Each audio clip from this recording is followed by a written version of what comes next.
Generating traffic and sales can be a challenge for online merchants. But selling on the Walmart Marketplace puts your products in front of millions of customers who shop on Walmart.com.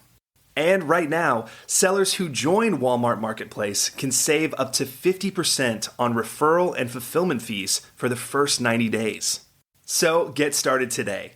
Head over to marketplace.walmart.com/savings.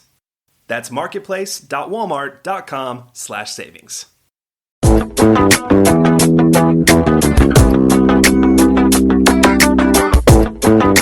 Welcome to E-Commerce Conversations, a weekly podcast focusing on e-commerce topics featuring interviews with prominent people in the e-commerce space.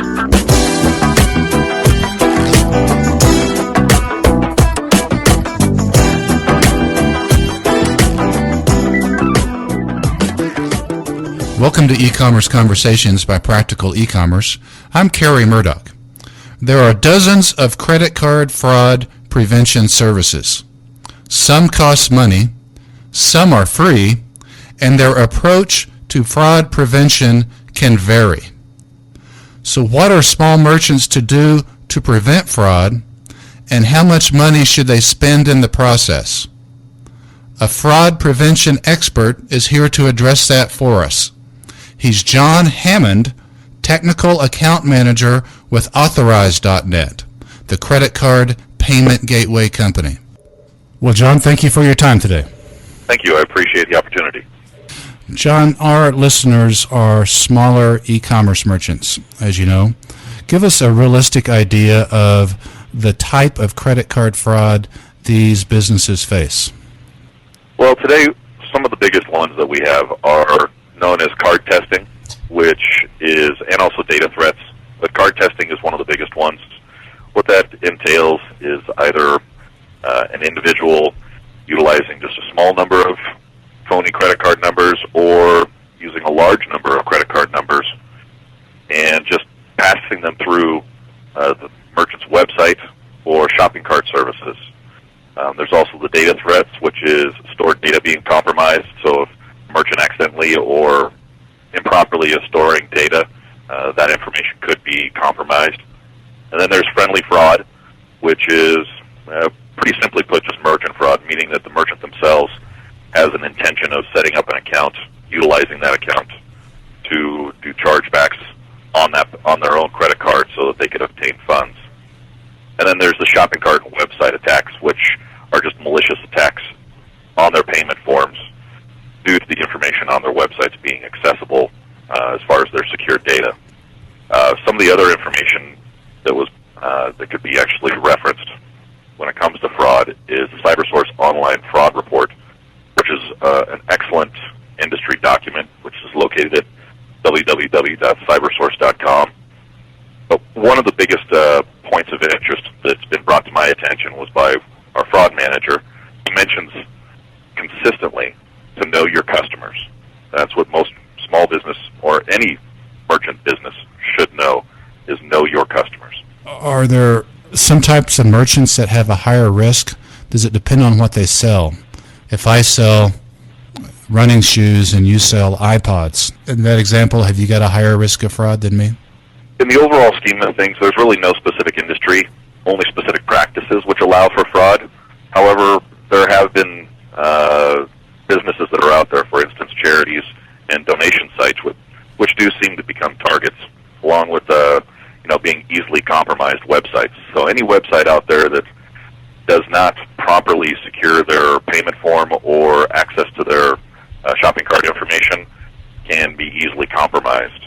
But again, the card testing is really the biggest issue that we see here on the small business side. It's the most prevalent, I should say. And it's also the most easily deterred, just by keeping a close eye on your transaction activity and utilizing all the services that are out there available to you, especially the free services. That's probably the biggest service available is address verification and card code verification, which on just about every platform that's out there, that is a free service that's provided. And most card testers, the perpetrators of that crime, they don't have those numbers typically. No, they're usually just system generated. so the numbers are put together and then just systematically thrown in there. That's another important thing about security is depending on how much information you ask on your payment forms, if you ask for just the bare bones minimum and you have a site that is easily accessible or could be compromised, it's really not going to cause any slowdown, I should say, for the fraudster to just pass that information through. But if you're requiring specific fields other than just the bare bones minimum, then the best thing is to have specifically address information, specifically shipping information, so that there's something to compare and makes it more difficult for the fraudsters to actually get into the account and just send through some sort of large amount of fake card numbers, basically, is what it comes down to. John, merchants have told us occasionally the following. They'll say, I don't ship to a certain country because I've been ripped off by someone in that country, or I don't ship, to a certain location. And we had a merchant tell us recently, actually fairly frequently, they tell us that we just ship in the U.S. and Canada to minimize fraud. And oftentimes we hear merchants say they look at every single order, smaller merchants, just from a fraud protection standpoint. Is that overkill in your view, all of those measures I just mentioned? Absolutely not. You've got to know who your customers are. The next thing is manual review is okay. It provides you an understanding of who your customers are, and then it makes it easier for you later on down the road as a business owner to recognize whether this is a regular customer that purchases an item from you, or if it's somebody that could be maliciously going through and just purchasing items for fraud purposes. But with only a few transactions processed, there's a minimal savings there, but you're still, if you're not knowledgeable of the industry itself, the credit card industry, you really should be utilizing as many fraud tools that are available to you, especially anything that is a free tool that is available. And even if you're processing a high number of transactions, you really should then consider adding some other, additional fraud tools, whether it's an additional cost to your company. Compare and contrast the amount of chargebacks that you get with regard to what you're going to be paying out for a very usable fraud tool that might cost you $10 at the most a month. So whether your payment company asks for your charge services, it really comes down to use what's available or both. And another important item that I really like to describe to people is read as much information and documentation as you can, especially coming into this as a new business, a small business, and it's something that you're just doing on the side, or whether this is your livelihood. Read the documentation so that you have a clear understanding, and then use your customer service for any further help. Another important thing is if you've got email notifications, don't turn them off. Make sure that you read those emails, and be sure to pay very close attention to your filtering of how you have all your services set up. Say I'm a small merchant. Let's assume my business grosses $500,000 a year. I've got a couple of employees. I've got a pretty narrow profit margin, and let's assume I sell kitchen supplies. What's your recommendations for me as a merchant? I don't have a lot of money to be throwing around. I also can't afford to be wasting merchandise on fraud orders. So can you just run down for me once more, at the risk of repeating what you just said, what your recommendations would be for me under that scenario? Absolutely, and this is a really important item that you bring up. And again, it goes back to that same theme that I stick with, and that is know your customers. That's the most important item. Afterwards, there are always going to be variables based on services and demographics and payment forms that different developers or shopping cart services will set up for small business merchants. And some business, as I stated earlier, the charity and donation sites, they're particularly vulnerable. However, if they have somebody that is doing their due diligence, reviewing documentation, utilizing all the free services that are out there, and ensuring that at least their security has as much emphasis on the website as they can possibly place, so that that particular website doesn't get compromised.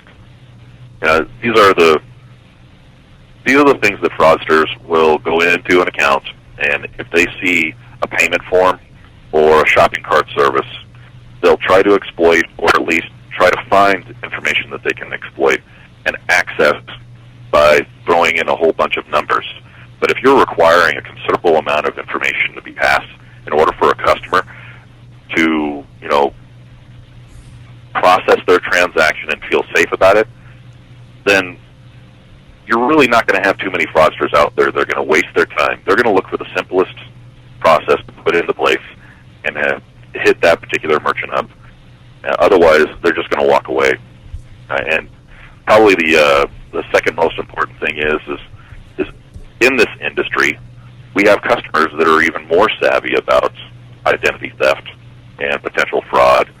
And so if they see that they have to enter in specific pieces of information and requires them to approve one thing or another within that payment form, it actually makes the customers feel more comfortable as well.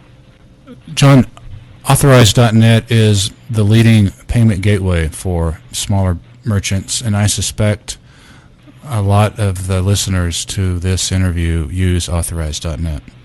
Could you review with us briefly what fraud prevention products your company offers to its merchants? Authorize.net has a built-in free tools of address verification services, card code verification, and a daily velocity filter.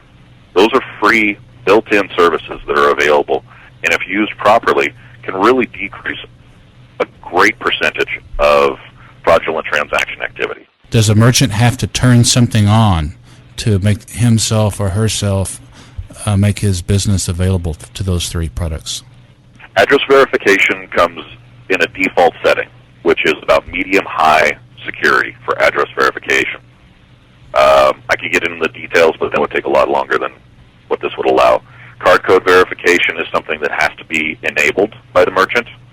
And then the daily velocity filter is also something that needs to be set by the business owner themselves, but are easily, once you've read through the documentation, it's easy to set it however you want it to. And then if you set it too strong because it's scaring off some of your customers, then you can lighten it a little bit so that it allows specific customers to come in.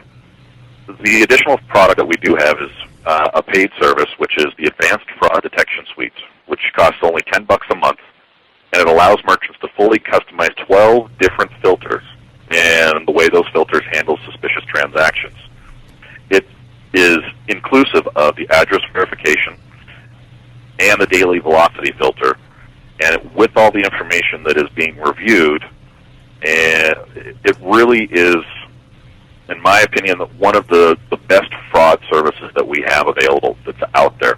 For $10 a month, you really can't pass that opportunity up, just with regard to reviewing your chargebacks and returns that you might have. And then, of course, reading the best practices and the white papers that we have available on our corporate website at www.authorize.net. The premium product you described there, which is just $10 a month, that's kind of amazing for the tools that you get for that price, but that's Advanced Fraud Detection Suite, and that's the product that's just $10 a month. Correct. Again, our listeners are smaller merchants for the most part. Anything else on your mind for them today, John? The primary themes that I put in here were know your customer, be diligent about utilizing the built-in services that you have available to you, whether it's with your gateway service, with Authorize.net, with your shopping cart, with your website, with your developer, whoever can set specific parameters that checks and watches all fraud capability or potential capability of being hit to your account. It's fantastic to utilize everything that you possibly can. After that, what I would suggest is if you do have fraud that is coming across on your account, get in contact with your customer support immediately. And probably one of the best resources that are out there, at least covered by the government, is the Internet Crime Complaint Center at www.ic3.gov. And after that, it's just a matter of making sure that everything else is being processed as it should. Keep an eye on your services and read the documentation. Well, John Hammond, the Technical Account Manager for Authorize.net, we want to thank you for your time today, sir. Thank you, Kerry, for the opportunity. I appreciate it.